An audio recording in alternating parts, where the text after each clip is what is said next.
donc c'est Cindy de PK Avenger. Alors aujourd'hui je vais vous parler d'une saga que j'adore, ça se voit derrière moi, j'ai pas mis le thème pour rien derrière, donc Harry Potter.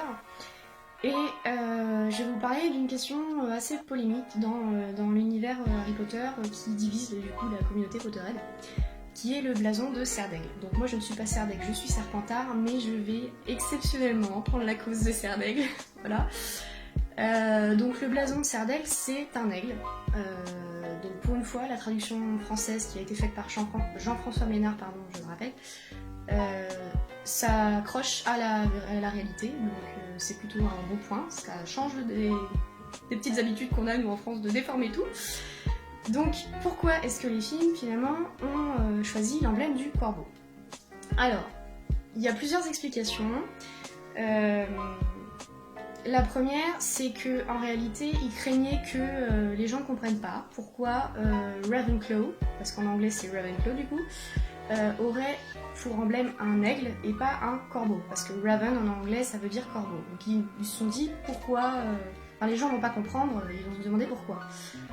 Alors ça se tient, sauf que pourquoi du coup Gryffondor a un lion en emblème alors que c'est Gryffondor, et même en anglais c'est Gryffindor. Donc pourquoi, dans ce cas-là, ne pas avoir changé le blason de Gryffondor par un griffon? Voilà, simple question.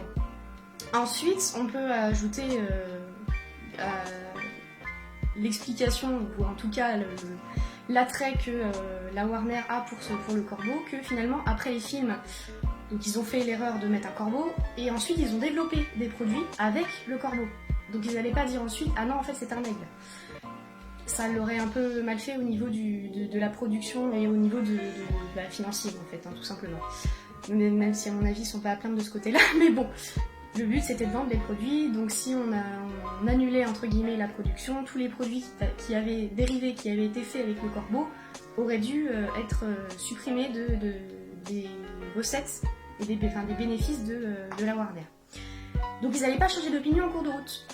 Et de ce fait, ça a créé une polémique dans la communauté Potterhead parce que certains qui n'ont pas lu les livres ou qui les ont lus en français ne savent pas que dans la version anglaise, dans les livres, c'est un aigle. Voilà, eagle, ça veut pas dire corbeau, ça veut dire aigle. Donc voilà, le blason de Serdaigle est bien un aigle.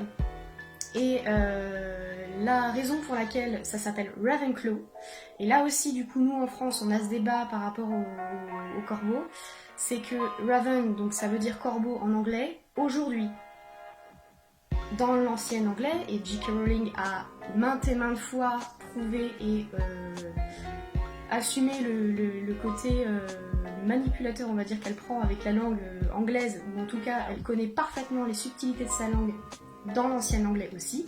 Et en ancien anglais, Raven, ça ne veut pas dire corbeau, ça veut dire sombre.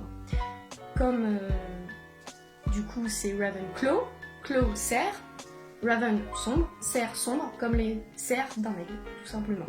Voilà, donc il suffit juste de lire les livres en anglais pour comprendre, pour savoir que le blason de Serdaigle est bien un aigle, et que Ravenclaw, ça veut pas dire cerf de corbeau, ça veut dire cerf sombre. Voilà, donc c'est tout. C'est tout ce que j'avais à vous dire, et j'espère que ça a éclairé un petit peu les lanternes de certains. Voilà, et je défendrai encore la cause, peut-être un jour je défendrai la cause de Gryffondor, je ne sais pas, mais en tout cas je vous souhaite un bon confinement. Et si au passage vous avez le temps de lire, lisez les Harry Potter, ça peut être cool. Il y en a pas mal, donc c'est... il y en a à voir, et je vous invite aussi à profiter de la longue période qu'on va avoir pour faire des activités, pour vous changer les idées, et tout ça. Voilà, salut!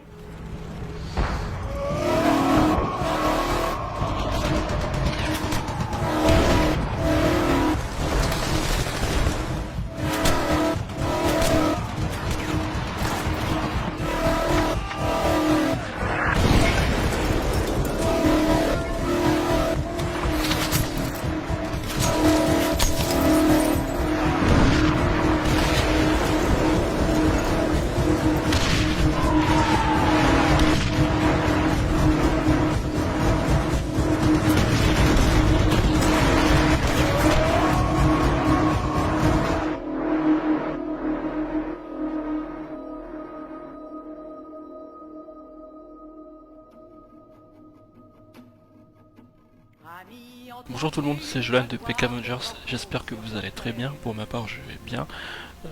Le confinement se passe très bien de mon côté, on est toujours là pour vous divertir sur les réseaux sociaux. Donc ce soir je vais vous parler d'un jeu où on va remonter un peu dans le passé, même très loin dans le passé parce qu'on va parler de la Seconde Guerre mondiale.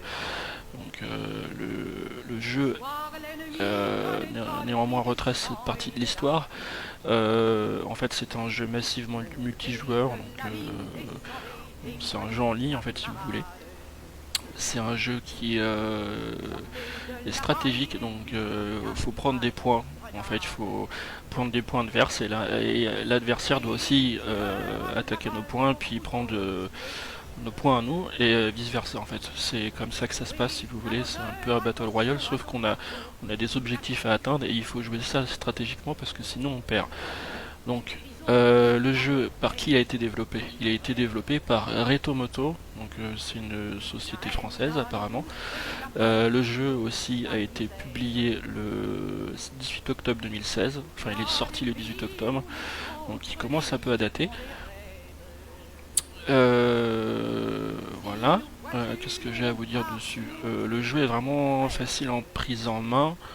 Euh, En fait, tu as une progression de, comme je vais essayer de vous montrer à l'écran si je peux, une progression par exemple de mon avancée du jeu. Donc j'ai repris il n'y a pas longtemps, donc voilà.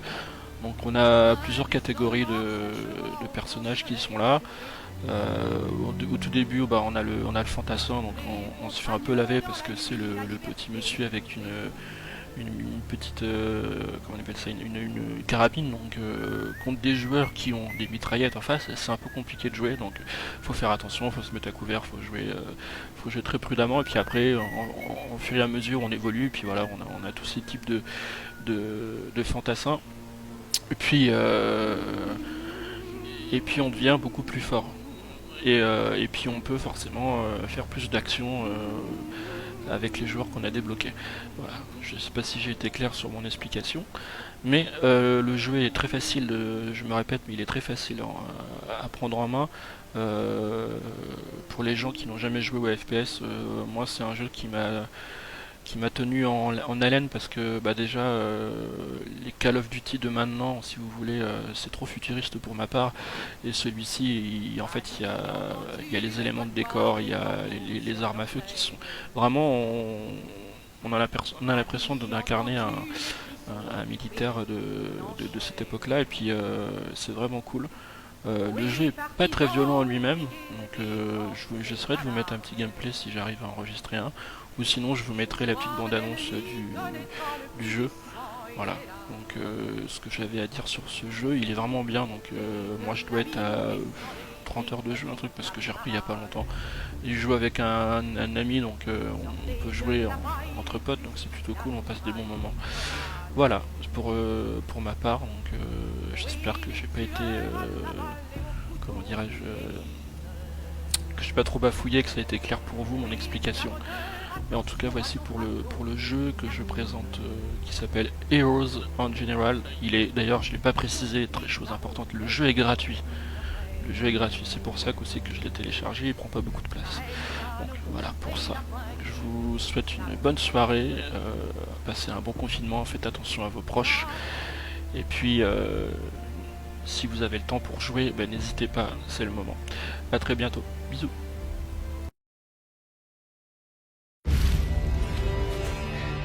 In the closing years of the Sengoku era,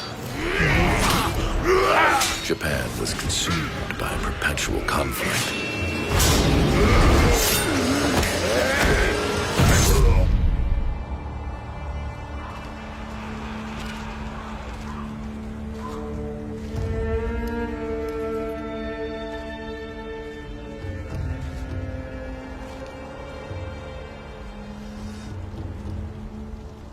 What's the matter, Stray? Nothing left to lose? Well, would you look at that? Will you join me, Starving Wolf? That day, I pulled you from the battlefield. I had no idea what you'd become.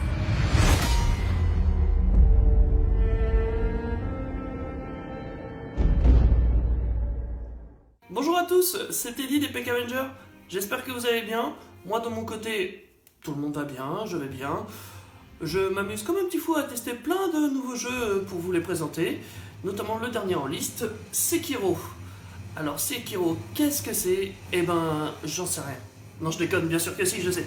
Je vous ai préparé une petite vidéo de gameplay. Mais avant ça, je vais vous expliquer un peu le concept du jeu. Alors Sekiro, c'est un jeu qui se passe à l'époque du Japon féodal. Vous incarnez un shinobi qui s'appelle Sekiro. Enfin, il n'a pas de nom au début, mais on va le baptiser Sekiro. Et vous allez avoir des péripéties. Vous avez un maître à sauver. Enfin voilà, tout ce qui est classique au jeu de ninja, de samouraï et tout ça. Vous allez avoir pas mal d'ennemis à affronter, notamment des boss et même des mini-boss qui sont très durs aussi. Ce jeu ressemble beaucoup en fait au Dark Souls pour ceux qui connaissent. Dark Souls est une licence de jeu vidéo connue pour être très très dur. Et ben Sekiro c'est pareil, c'est de la même trempe. Il est vachement dur. Même le boss là que vous êtes en train de voir actuellement, ouais, j'ai eu du mal quand même à le battre, hein, on va pas se leurrer. Comme vous le voyez, je me contente beaucoup d'esquiver les coups. Je cours tout autour un maximum de fois pour éviter de me prendre le coup et je le frappe que de temps en temps. Donc ce boss-là il va me prendre un peu de temps. Mais bon, je vais réussir à le battre, enfin j'espère, vous aurez la réponse à la fin de la vidéo. Dans tous les cas, je vous donne rendez-vous la semaine prochaine pour d'autres vidéos des membres de Peck Avengers. En attendant, je vous fais des gros bisous et je vous laisse apprécier ce magnifique spectacle. Des bisous!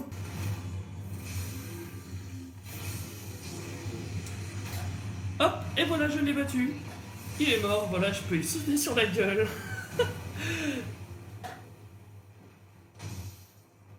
Quoi? Bah, il se relève? Oh putain, courage fuyant!